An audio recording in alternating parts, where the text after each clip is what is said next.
আজ তৈরি করে দেখাবো একদমই ভিন্ন ধরনের একটি আলুর চপ রেসিপি। সবসময় একই রকম না বানিয়ে মাঝে মাঝে একটু ভিন্ন টাইপের কিছু ট্রাই করলে কিন্তু দেখতেও ভালো লাগে, খেতেও ভালো লাগে। তো এটা সেরকমই একটি চপ আমি আজকে আপনাদেরকে তৈরি করে দেখাবো। মাত্র 10 মিনিট সময় হাতে থাকলে আপনি চটজলদি ইফতারের আগ মুহূর্তে বানিয়ে নিতে পারেন। আশা করছি আমার আজকের রেসিপিটি আপনাদের সবার কাছে ভালো লাগবে এবং সহজ মনে হবে। তো চলুন দেখে নেওয়া যাক কীভাবে তৈরি করতে হয়। আলুর চপ তৈরি করার জন্য এখানে আমি বড় সাইজের দুটো আলু নিয়েছি। আলুগুলোকে প্রথমে ভালো করে ছিলে নিতে হবে। আপনারা এরকম একটা আলু নিলেই কিন্তু মোটামুটি অনেকগুলো আলুর চপ বানিয়ে ফেলতে পারবেন। তো আলুগুলো ছিলে নেওয়ার পর এখন আমি কেটে নিচ্ছি। খুব বেশি পাতলাও হবে না আলুর স্লাইসগুলো, আবার খুব বেশি মোটাও না। আমি দেখিয়ে দিচ্ছি ঠিক এভাবে করে কেটে নিতে হবে। তারপর আলুগুলোকে নর্মাল পানি দিয়ে ভালো করে ধুয়ে নিতে হবে। ভালোভাবে ধুয়ে নেওয়ার পর এরকম টিস্যু টাওয়ালের মধ্যে আলুগুলোকে একটু শুকিয়ে নিতে হবে। এভাবে টিস্যুর মধ্যে দিয়ে জাস্ট উপর থেকে আরেকটা টিস্যু দিয়ে আমি একটু মুছে নিচ্ছি, যাতে আলুর গায়ে কোনো রকম পানি না থাকে। এভাবে করে মুছে নিতে হবে। এরপর বেসনের ব্যাটারটা তৈরি করব। এর জন্য 1 কাপ পরিমাণে নিয়েছি বেসন। আলুর উপর ভিত্তি করে আপনারা বেসনটা বাড়িয়ে কমিয়ে নিতে পারবেন। তারপর দিয়েছি 2 টেবিল চামচ পরিমাণ কর্নফ্লাওয়ার। এখানে কর্নফ্লাওয়ারের পরিবর্তে চাউলের গুঁড়াও দেওয়া যাবে। দিচ্ছি 1/4 চা চামচ হলুদের গুঁড়া, ধনিয়ার গুঁড়া 1/2 চা চামচ, জিরার গুঁড়া 1/2 চা চামচ, লবণ স্বাদ মতো, চিলি ফ্লেক্স 1/2 চা চামচ,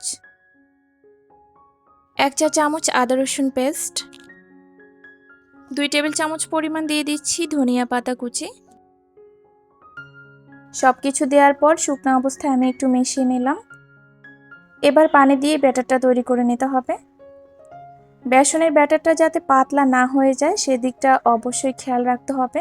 তাই পানিটা একবারে না দিয়ে এভাবে অল্প অল্প করে দিয়ে এই ব্যাটারটাকে তৈরি করে নিতে হবে।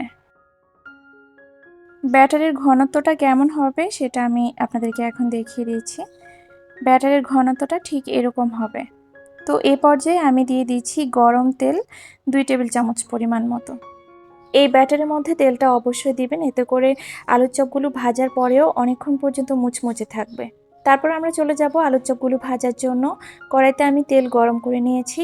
আলুর স্লাইসগুলো এভাবে নিয়ে ব্যাটারে ডিপ করে তারপর আমি কাঁটা চামচের সাহায্যে দিয়ে দিচ্ছি তেলের মধ্যে। আপনারা চাইলে হাত দিয়েও দিয়ে দিতে পারেন, কোনো সমস্যা নেই। তেলটাকে ভালো করে গরম করে নিয়ে তারপর আলুর চপগুলো ভাজবেন, এতে করে আলুর চপগুলো খুব ভালো মতো ফুলবে। কিছুক্ষণ ভাজার পর এক পাশ থেকে যখন ব্রাউন হওয়া শুরু করবে তখন এগুলোকে উল্টে দিতে হবে।